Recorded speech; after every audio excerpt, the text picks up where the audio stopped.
1977, Fifth Avenue was still a dirt road with horse-drawn carriages.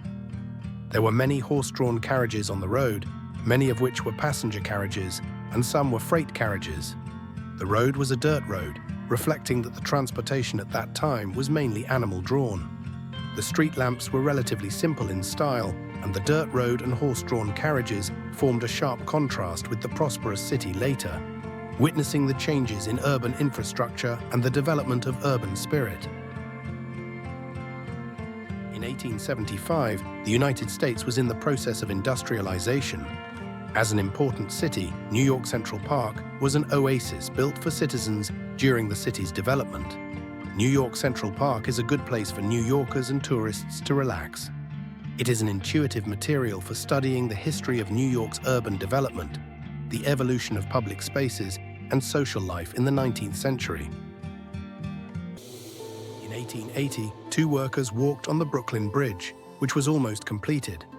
The bridge tower was solid and heavy, providing solid support for the bridge. The bridge deck had not yet been fully paved. In that era, construction safety measures were relatively limited, and there might not have been as complete protective equipment as modern ones. They only relied on some simple handrails or ropes to ensure safety, which reflected the difficult and dangerous construction conditions at that time. In 1880, officers from the 20th Precinct of the New York Police Department took a group photo. The police department was established in the 19th century and has participated in many major events, such as the Central Park event and the Columbia University protest. Tourists took a boat tour in New York's Central Park in 1903.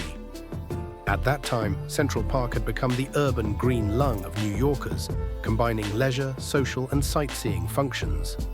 Among the tourists were both local residents and travelers from Europe. The Metropolitan Museum of Art in 1905.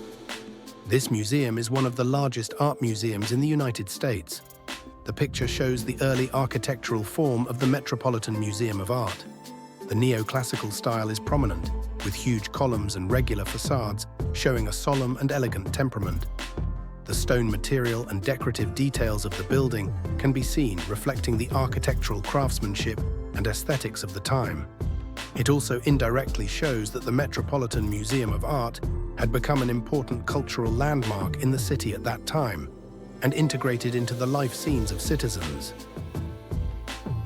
In 1905, the iconic dinosaur skeleton of the New York Museum of Natural History was reconstructed.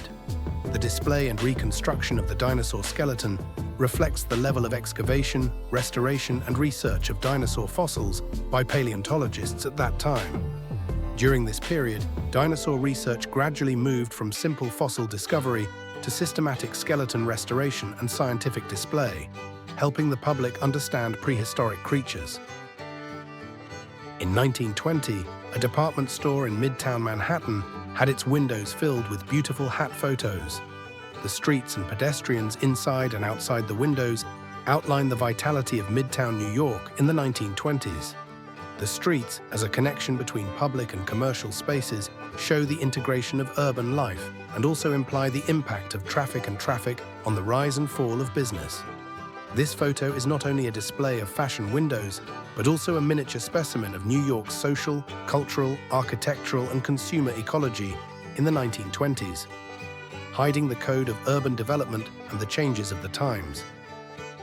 After the Wall Street crash in October 1929, people gathered outside the New York Stock Exchange. The crowds gathered were so dense that one could feel their anxiety, confusion, and uneasiness from their postures and positions. It directly presented the impact of the economic crisis on ordinary people. Their wealth and livelihoods were hit hard by the stock market crash. It was a microcosm of the social unrest during the Great Depression. As an iconic image of the beginning of the Great Depression, it recorded the historical moment of the stock market crash in 1929, providing intuitive materials for studying the outbreak process of the economic crisis and social reactions, and is a visual witness of historical events. In 1930, a group of women stood on the roof of Rockefeller Center holding balloons. As a landmark building complex in New York in the 1930s, it represents the skyscraper construction trend and commercial ambitions in the United States.